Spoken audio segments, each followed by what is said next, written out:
তেতিয়াহ'লে দুখীয়াটো কেনেকৈ মাইকী নোহোৱাকৈ থাকিছে চিলনি গাঁও জীয়াদৌল মুখত আজি বিশেষ এটা কাৰণত উপস্থিত হৈছোঁ মই চিলনি গাঁও জীয়াদৌল মুখত এজন ব্যক্তি জ্যেষ্ঠৰ লগত আজি কিছু কথা জানিবলৈ মই আজি উপস্থিত হৈছোঁ মোৰ প্ৰিয় দৰ্শকসকলে চাই যাব মই আপোনালোকক নিশ্চয় মোৰ কেমেৰা সহযোগীৰ লগত দেখাবলৈ চেষ্টা কৰি আছোঁ আপোনালোকে চাই যাব মই বিশেষ এটা জ্যেষ্ঠ ব্যক্তি চিলনি গাঁও দুলুমুখত মই আজি উপস্থিত হৈছোঁহে এই মুহূৰ্তত আপোনালোকে দেখিব পাব মোৰ ওচৰত নমস্কাৰ আপোনাক পোনপ্ৰথমে মোৰ চেনেলত স্বাগতম জনাইছোঁ আজি বিশেষ এটা কথা লৈ পিনি আপোনাৰ ওচৰত মই উপস্থিত হৈছোঁহি যিহেতু আপুনি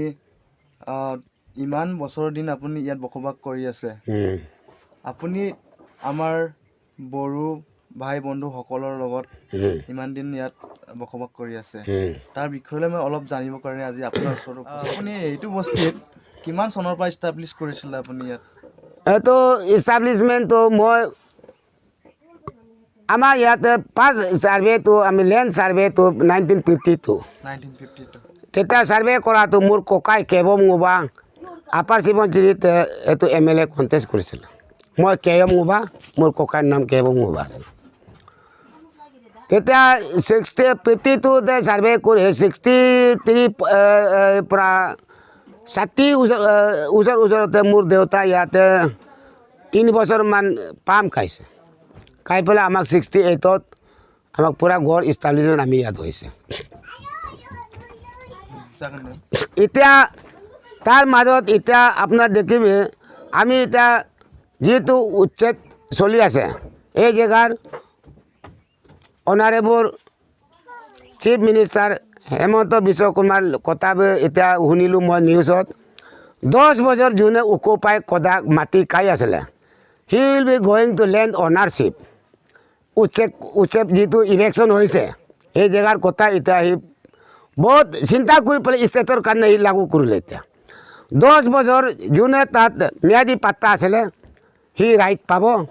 10 বছৰ পিছতে নাই হোৱা কেইটা কিন্তু এই মাটিটো গভৰ্ণমেণ্টৰ হ'ব মাটি নাইকিয়া কেইটাক ভাগ ভাতি হ'ব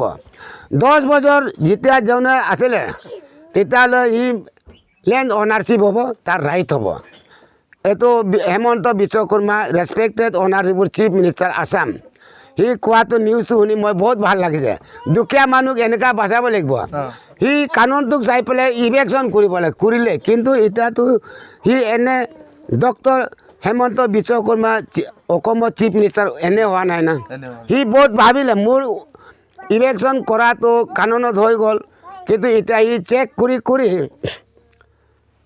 10 years যোনে এই লেণ্ডত বহি আছিলে বনবাস কাটি আছিলে সি লেণ্ড অনাৰশ্বিপ হ'ব আৰু 10 বছৰ নোহোৱা কেইটাক মাটি যাৰে যিমান থাকক এইটো গভৰ্ণমেণ্টৰ হ'ব যাৰ মাটি নাই তাক ভাগ ভাতি কৰি দিম বহুত ভাল লাগিছে এনেকুৱা লগতে আপোনালোকৰ পৰা মই এটা প্ৰশ্ন জানিব বিচাৰোঁ মোৰ প্ৰশ্নটো আপুনি বেয়া নাপাব যদি মোৰ প্ৰশ্নটো গলতি হৈ যায় আপোনাৰ পৰা মই নাই পাবলৈ জেগা নাই আমাৰ বড়ো জনজাতি হওক নেপালী জনজাতি হওক মিচিং জনগোষ্ঠী হওক বিভিন্ন ধৰণৰ জনজাতি হওক যিহেতু আপোনালোকৰ জাতিৰ ছোৱালী দিলে বা আপোনালোকৰ যদি জোঙাই হয় আপোনালোকক মেথুন তেনেকুৱা দিবলগীয়া হয় বুলি কৈছে এই কথাটো কিমান সঁচা আপুনি এইটো সঁচা হয় আগত আমাৰ পূৰ্বপুৰুষ মোৰ ককা দেউতাৰ যুগত অৰুণাচলৰ ছোৱালীটো এনেকুৱা 2টা কোৱালিটি আছে বাকী জাতটো 2টা মেথুন 2টা গৰু দিব লাগে তাৰ লগতে গৰু মাংস টাংস অপং চাপং যায় কিন্তু যিটো মোৰ গংগ কাৰ্গা ছোৱালী আমি কাৰ্গা হয় কাৰ্গাৰ পৰা কিমান নাতি পুতি এইটো কাৰ্গাৰ পৰা কিমান জাতি আমাৰ 27 কেলান আমাৰ কাৰ্গা ছোৱালী আছিলে 6টা মেথুন পিৰি 6টা গৰু পিৰি আমি এইটো লৈছিল আগত কিন্তু আজিৰ যুগতে আমি দেখিলোঁ এইটো ইয়াত ৰঙা বগা বাচিবলৈ জেগা নাই ছোৱালীটো ছোৱালী একে সমান হয় বোলে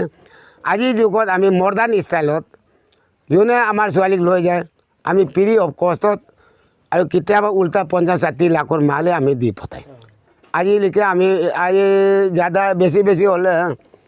এই যে 15 ইয়াৰ্ছ হৈ আছে নেকি আমি এইটো এতিয়ালৈকে ছোৱালীৰ দাম আজিকালি বিচাৰ নাই কিন্তু আগত হ'লে আমি লৈছে আমাৰ গালঙৰ হেৰি আছিলে দুখীয়া মানুহে ধনী ঘৰত উঠিব নোৱাৰে ৰাজপুত ঘৰতে এই দুখীয়া কেনেকৈ আহিব তেতিয়াহ'লে এই দুখীয়াটো কেনেকৈ মাইকী নোহোৱাকৈ থাকিব মোৰ যে ছোৱালী 10-12জন আছে এইফালে দুখীয়া ল'ৰা বহুত আছে এইটো ধনী ঘৰত আহিব নোৱাৰে আগত কানুন বনাইছিল আহিবলৈ ভয় লাগে